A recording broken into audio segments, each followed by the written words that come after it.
A teenage cheerleader goes missing from a tiny town in Texas, igniting national headlines. Many people believe that you appear nervous. Her own mother is the center of suspicion. Grilled by Nancy Grace, accused of throwing a New Year's Eve party just 4 days after Hailey disappeared. So you're telling me that you had people over, you had food out, alcohol was being served, but it was not a party. Today, the woman living under a cloud of suspicion sits down for a new interview with our Melissa McCarty and points the finger at someone else. He's gonna kill me. And we're chasing down answers in the case. I just want to give the family an opportunity. They've talked to everybody, and this is over with. Hailey Dunn, a small-town Texas girl, a bright kid with a winning smile. She was a tomboy, but she also liked glittery stuff and pretty things. But today, she is the subject of a murder mystery that defies resolution. When you think about Hailey, what are the images that you see? Her laughter and her smiling face, and she was just funny. It begins in Colorado City, Texas. Billy Dunn says the last time she saw her daughter Hailey was on an early morning a few days after Christmas. I was on my way out to work, so just peeking in her bedroom, seeing her in the bed, and she was completely home alone while I was gonna be at work for my 12-hour shift. And that's not a usual day for her to be alone that long. No, her father did live right across the street, so I assumed she's gonna get up and go over there. But when she returns home later that night, Hailey isn't around. Billy says her live-in boyfriend, Sean Atkins, is also back from work, and he tells her that Hailey went to stay the night at a friend's house nearby. But the next day, still no sign of Hailey. And that's when we found out. The friend said, Hailey never spent the night here, and I never saw her last night. Her daughter has vanished. Billy desperately begins searching for Hailey at all her friends' homes and at her ex-husband Clint's place down the street. She says she has a hard time believing Hailey would run away. Anybody could have been driving through this town and saw my daughter playing outside or walking to the store and picked her up. Billy contacts police and makes a missing persons report. Maybe she was mad and will come back. This is what we were hoping, but I was also scared. The town rallies around her. Every single day, these people came out in droves to help search for this little girl.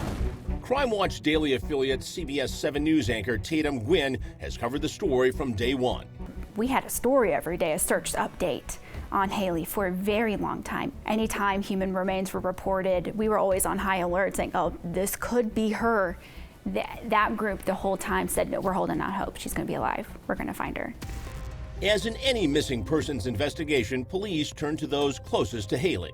That would be Billy and her live-in boyfriend, Sean Atkins, and Hailey's dad, Clint Dunn, who lives down the block. All three have almost daily interactions with Hailey. But as the investigation deepens, the home life of Hailey Dunn turns out to be anything but normal.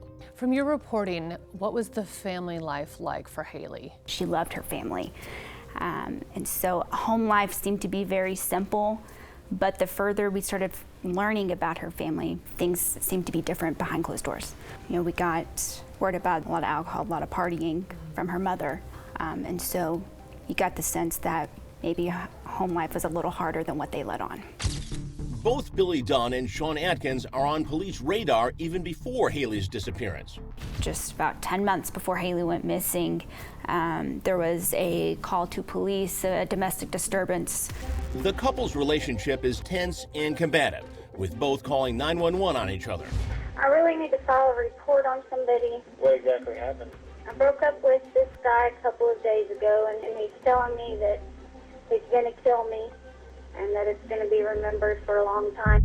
Sean calls police around the same time with an explanation of his own. I got a situation on my hands. I have an ex-girlfriend. She's taking a whole bunch of anxiety pills that I take. So I guess she got them from me, and she said she took a bunch of her pain pills too. And she's saying that she wants to die, so she filed a report on me, for threats and stuff like that. She's just upset about it. She's just, not being herself right now. No one is arrested, but cops have sure been getting an earful from the couple. He's threatening to kill her. Damn it. It's Billy Dunn. Oh, God. He's been going all day. All right, I'll go up there. But Billy says they soon patched things up, and Sean moved into the house. He made me believe he's not that person. Those things won't happen again. I believed and wanted to believe that he was the good guy that I usually saw, so I kind of brushed it off. Did Hailey ever fear him, or was she just accepting that he was the boyfriend and now a part of the family? He was her friend. He was never made up to be a father figure or stepfather, never. He was just there to be her friend. After a few weeks and no sign of Hailey, cops focus on Billy and Sean. Both agreed to take a polygraph test. Did you complete the polygraph? Next, the shocking results of those tests leave everyone confounded, including the police. And the results of that? Plus, what does Billy's ex-husband know about their daughter's disappearance? I think someone in your life said that Hailey came by the day she went missing.